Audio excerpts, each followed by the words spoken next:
What's up, ladies and gentlemen? Welcome to the Good, the Bad and the Stupid. It's Thursday the 25th of June. Hope you well. Enjoyed the beautiful sunshine today. It's absolutely scorchio. It's been very, very hot. In fact, it still is very, very hot. And I am sweating. I'd rather be sitting here in my bikini doing this, but I have to kind of,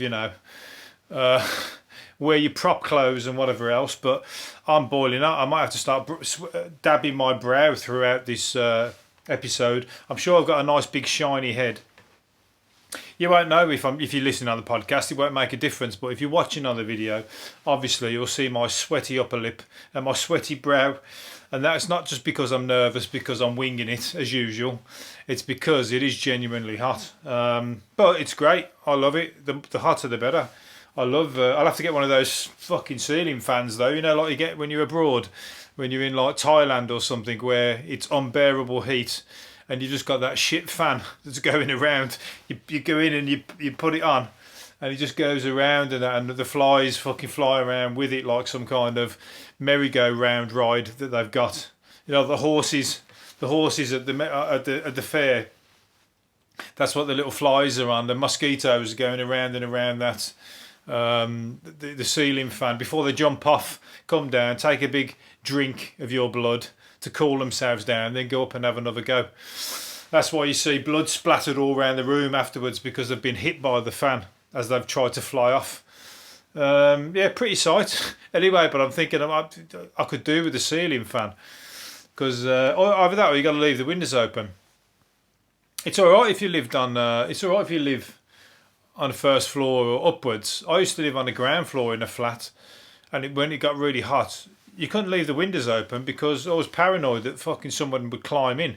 If you leave the windows open on the ground floor, you're asking to be burgled, aren't you? And that's no fun if you're fucking lying on the other side of the window. So somebody's going to have to climb over you to burgle your house.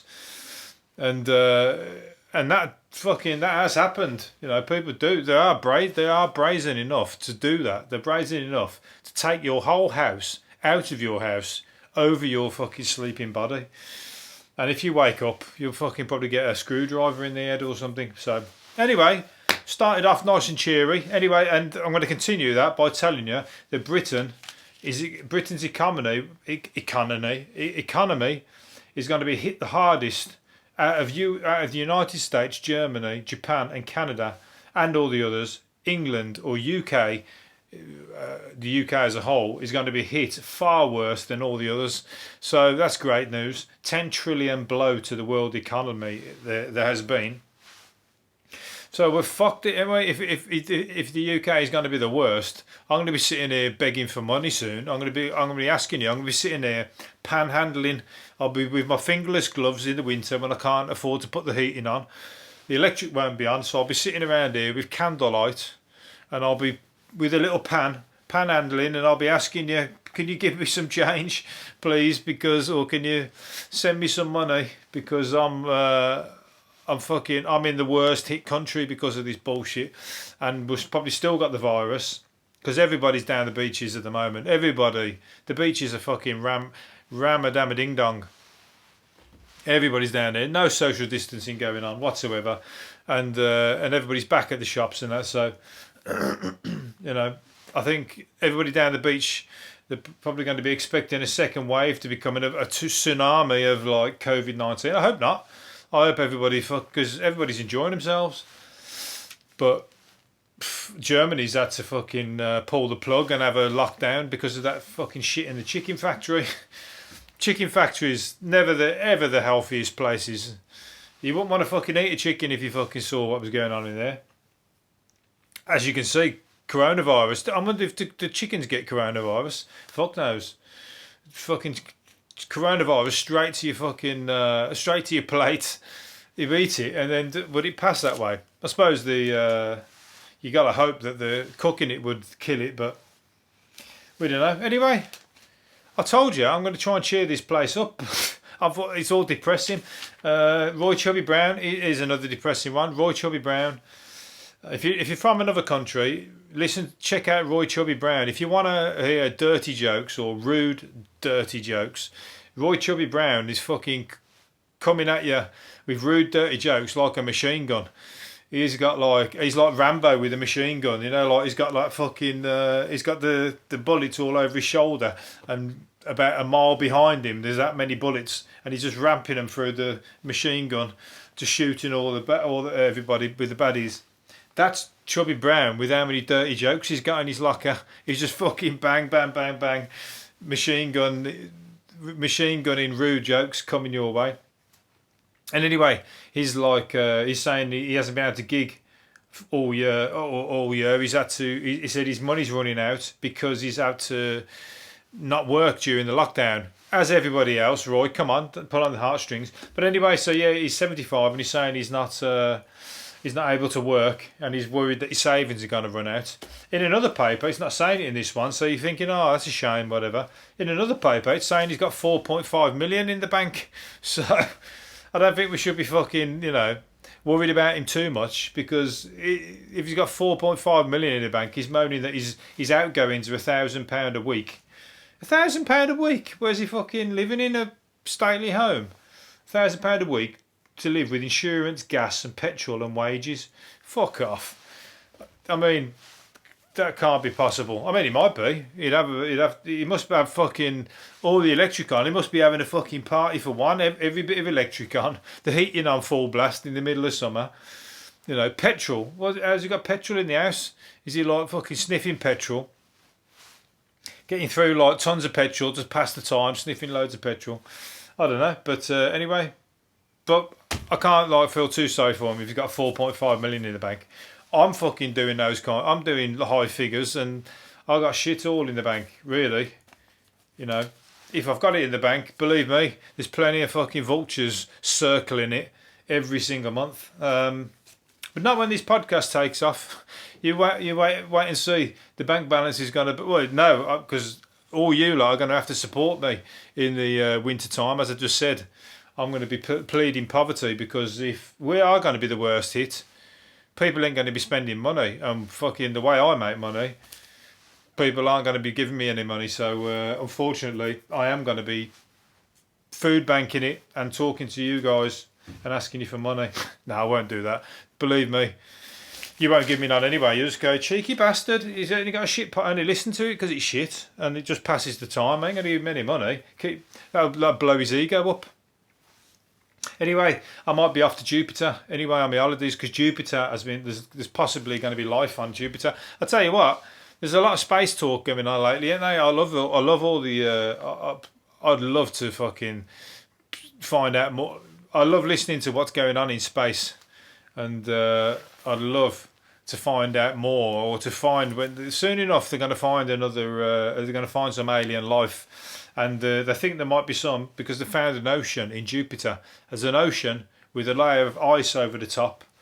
And they reckon in the ocean there could be life swimming. There's got to be, if there's an ocean, there's got to be fucking life in there, isn't there? So imagine that. How brilliant would that be if they could send like a David Attenborough camera up, somehow drill a hole through the ice, plop the camera in there and let it swim around, and then we can have a look at what all the monsters that are living in Jupiter. It might be like Atlantis. It might be like loads of buxom ladies and what's his name, Jason Momoa. Is it Jason Momoa or Momoa? Godlike creatures and goddesses all up there. But also it could be a load of like prawn-like men, people who look like prawns, but with big fucking lobster hands that are gonna attack any fucking human. A human would look pretty attractive to any alien, wouldn't they? Aliens ain't going to be coming at us looking too attractive, I don't think. Saying that, we might look attractive, but there's a darker side to the humans, and they'd know that. They go, oh, these guys will look all right, and then we'd be like that, fucking doing like we did in America and what we did in Australia. We'd be like fucking tying up the Aborigines and chaining them together and fucking burying them and kicking their heads off and all that kind of stuff, and doing what we did to the Red Indians and wiping them all out and killing all the food so they fucking die out. And, say what we did in Canada to all the Inuits and all the fucking, all the Canadians did to all the natives there. And on and on and on and on it goes. So, yeah. we ain't going to be much fun to aliens. Will be like that. These guys are fucked. They look at them all attractive and looking good, and they look what they do, how they treat people on their own planet.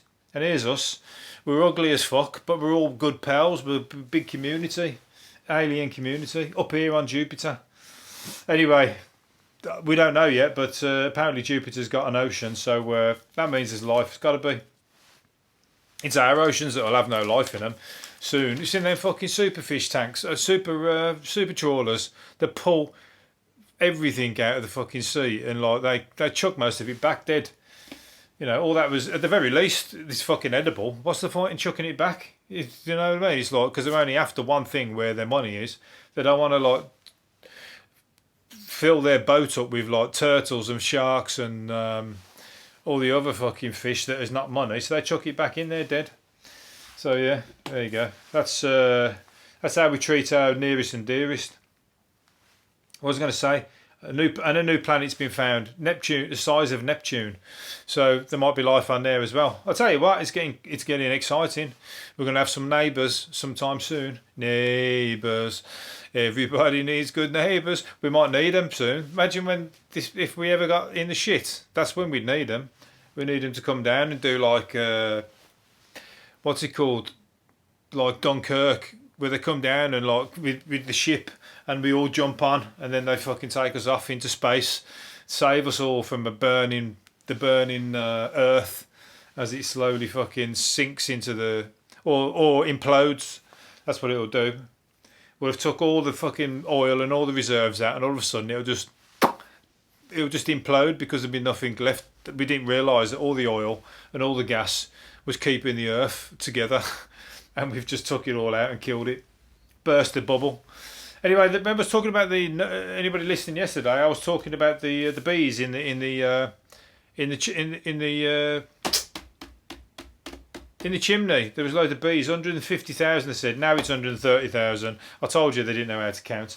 150,000 yesterday, I think it was, but it's 130,000 now. And somebody stole them. Somebody's come down and stole them with a vacuum cleaner. They've sucked them up with a vacuum cleaner. The beekeeper that was there, he'd only rehomed the colony to a nearby farm when the raiders struck. They took them all, including the queen. Bees are worth a lot of money. A full healthy hive can fetch 500 quid. That's not even a fucking lot for 130,000 bees, is it? Fucking what's the worth? What's the point of all that for 500 quid? Giving themselves fucking hard work. But anyway, so he got stung 100 times trying to move, and they've come along and sucked them up a vacuum. So if anybody down the pub sees anybody trying to fucking sell a Henry the Hoover that's buzzing, that's making a big, or you see somebody walking with a Henry the Hoover that sounds like it's fucking buzzing, and he's talking shadily to a couple of guys in the corner trying to exchange money, report them, because that's full of bees. And then bees could be making need to be saved, because they're going to die if they're in a fucking vacuum. No, they ain't going to survive in there. And that's like, what's it called? It's traumatic. So they'll never be the same again. You've just ruined them anyway. So someone will buy them, take them back, and they'll all die. So he'll be then looking for them down the pub. He'll be like, they've sold me some dodgy bees. Where are they? Fuck, where are them bastards with the fucking vacuum full of dodgy bees? Where are we going? A serial shoplifter has been a serial shoplifter who assaulted the staff has been banned from wearing wigs to sneak back in. Why has he been banned? Well, he just banned him from the shop. He's been banned from the shop, but now he's been banned from wearing wigs to sneak back in. I mean, where's he getting the wigs from? For starters, he's got like a fucking party trunk full of different like hair pieces, and he's sneaking back in and robbing again. So if he goes in with like, imagine like a big Rasta hat, he goes in with, well, he might be a white guy, so he probably is, but he's got like, imagine if he went in with like a big Rasta hat, and he's like putting all the shopping underneath that, because he's hiding, pretending to be a Rasta. And then he like sneaks out with like coffee and tea bags and everything all underneath the big hat on his head. But then he's got different wigs, so he could be coming in with like a big fucking Tina Turner wig on. He could come in with like, next one he's coming in as Led Zeppelin, or like Slade, Noddy Older. He had a big perm hair, and taking out. Because it's a good odd. I mean, you got to admire his tenacity at the very least. You know, he's coming in, he's giving them a laugh. If I was working there, I'd be like, yeah, carry on, man. You fucking every week, every time you come in, you're making me laugh. Take what you want. Feed your addiction. I mean, he's an addict at the end of the day. He's got to fucking get his money somewhere. But as long as he's making you laugh, let him carry on. He's not hurting anybody, apart from Tesco's, which fucking, you know, at the end of the day, as long as you're not robbing some bloke with a small shop that is like, is his livelihood. If it's Tesco's, go in, make him laugh. Next time, go in as, who can you go in as next that would be funny?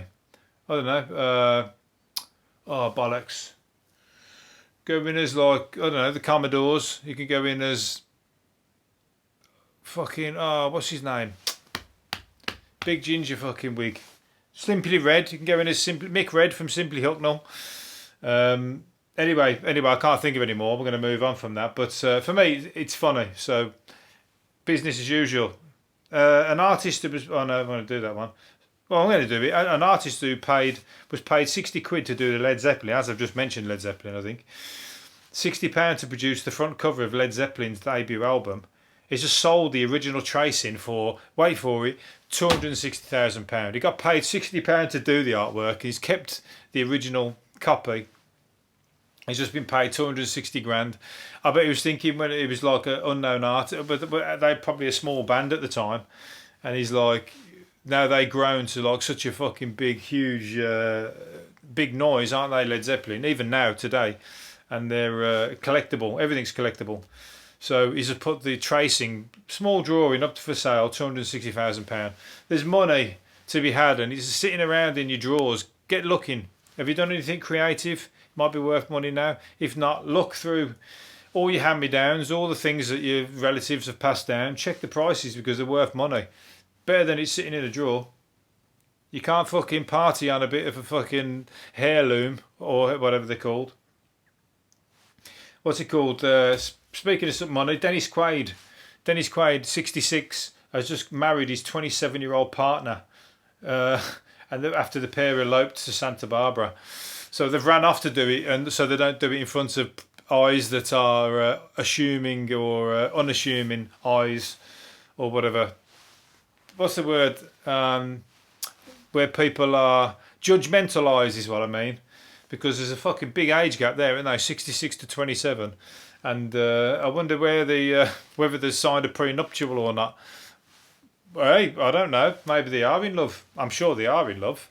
But, you know, you got to think, if it all goes wrong, you got to have a backup plan, ain't you? If I was 27 marrying a 66-year-old man.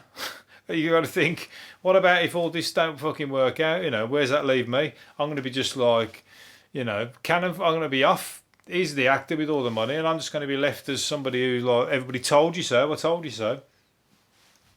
So you want to get your money's worth, don't you?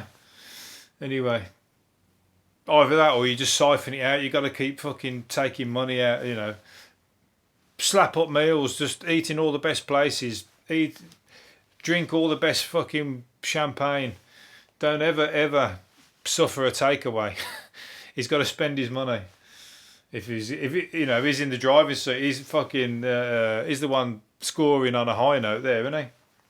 Does he even act anymore, Dennis Quaid? I've not seen him in fuck all for a long time. I can see why now. He's got a 27-year-old missus. I think he's very busy at the moment. Thank you very much. Anyway, last one. What's he going to do? Last one. Mel C reckons Victoria Beckham might rejoin the group if they sing to big American venues. Right, if you're from America, do not support that action. We do not want the Spice Girls touring or, I don't, touring or singing ever again. They've made enough money. They've done their thing. Who's supporting that kind of music now? Come on. I thought people have moved on from that. I guess there are some people who like a bit of nostalgia, but, you know, it's kind of like, surely when they're young, you think, oh, that's really good, zigga zigga, I really want a zigga zigga, whatever the fuck that meant. And when you grow up, you go, Jesus Christ, why did I ever fucking like or listen to that? But then they're putting on concerts and they're filling stadiums, for fuck's sake. So some people clearly haven't learned their lesson. I think people need to be, if anything, if they're stupid enough to go there, that's the place to go and set up a stall of like fake merchandise outside there, because these people are stupid with their money. Just go and set up like T-shirts, Mel B, Mel C, fucking Victoria Beckham, whatever, and just fucking flog them. You make a million, you make a fortune outside there, because the people are done with the money. Anyway, that's my opinion. Not my kind of music, clearly. Right, I think that is where I'm going to leave it. So I'll leave it on a high note, or a depressing note if you're a Spice Girls fan, but I'm sure you're not. We're not. If you're listening to me, you're clearly on my wavelength and not on theirs. So I'm going to leave it there. Hopefully you've enjoyed it, and I'll do another one tomorrow. See you later for now. Bye.